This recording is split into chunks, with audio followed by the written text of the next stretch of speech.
Frédéric Rossi, bonjour. Vous êtes directeur Amérique du Nord de Business France. On ne présente plus Business France. En revanche, je vais vous poser la question que tout le monde se pose. Quelles sont les opportunités business en Amérique du Nord actuellement ?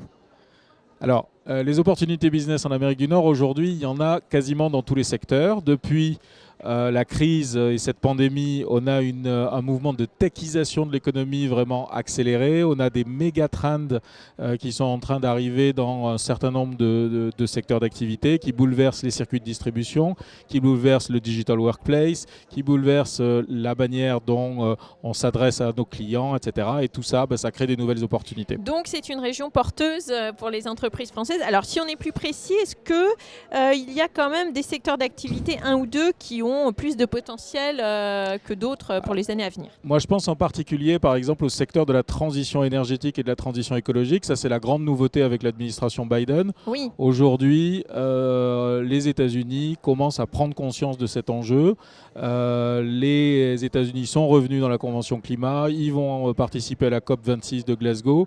Et dans la foulée, on attend évidemment des annonces importantes qui vont profiter aux entreprises européennes et aux entreprises françaises. D'accord, donc les entreprises françaises. Un autre secteur d'activité auquel on ne pense pas forcément, qui serait porteur pour les entreprises françaises? Dans la lignée de ce qu'on disait sur la partie secteur réseau de distribution, évolution, etc., on vient de faire avec BPI France une très belle opération dans un grand magasin new-yorkais, Saks Fifth Avenue. Et donc ça veut dire que dans les secteurs beaucoup plus traditionnels, de la mode, de la déco, de l'art de vivre, etc., là aussi poussé par la pandémie et le fait que les gens restent chez eux, ils ont un pouvoir d'achat important, etc., il y a la possibilité d'introduire des nouvelles marques françaises, innovantes, créatives, qui fonctionnent sur le marché. Bon entendeur, parce qu'effectivement, il y a des entreprises françaises bien positionnées sur ce secteur. Alors, on parle des États-Unis, c'est très grand les États-Unis. Est-ce qu'il y a des opportunités d'implantation dans des endroits plus spécifiques ? C'est très difficile à dire parce que justement c'est très grand. Je disais ce matin lors d'une conférence que si vous êtes présent déjà en Floride, c'est la taille du marché mexicain. Oui. Si vous êtes présent au Texas, c'est la taille du Canada. Si vous êtes présent en Californie, là c'est carrément l'économie du UK dans sa globalité. Donc ce qu'il faut juste, c'est serrer les bonnes priorités et ne pas vouloir aller partout. On n'est jamais présent partout aux États-Unis. On est juste présent dans un État, 2 États, 3 États. Et puis être sûr que sur cet état-là, on fait la différence parce qu'on est adapté au consommateur local. Et il y a autant de consommateurs américains finalement, je n'allais pas dire que d'États, mais au moins que de grands fuseaux horaires aux États-Unis, parce qu'aux États-Unis et en Amérique du Nord en général, on fait vraiment du business plutôt nord-sud. Et donc on a vraiment une typologie, une typicité des consommateurs, des réseaux de distribution, etc. sur la côte Est, et puis avec le nord et le sud de la côte Est. Une autre typicité Midwest avec des consommateurs qui vont être différents, qui ne vont pas avoir les mêmes attentes.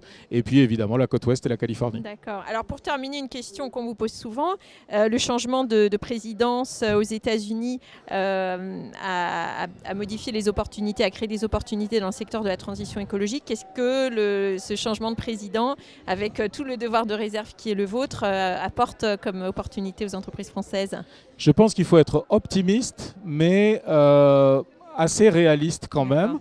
Donc optimiste parce qu'effectivement, opportunité dans la transition écologique, opportunité dans tous les enjeux liés à la souveraineté, parce que le gros sujet, c'est évidemment les États-Unis versus la Chine, mais du coup, il y a un rapprochement très fort vis-à-vis de l'ensemble du monde occidental, et donc pour des technologies qui permettent d'assurer la souveraineté des données, de la data, etc., il y a des opportunités intéressantes, et en même temps un certain réalisme, parce que le patriotisme économique américain, il est toujours là, et il existera toujours. Ce sera le mot de la fin. On vous souhaite bonne chance dans ce tout nouveau poste de directeur Amérique du Nord de Business France. Merci beaucoup. Merci à vous. Merci.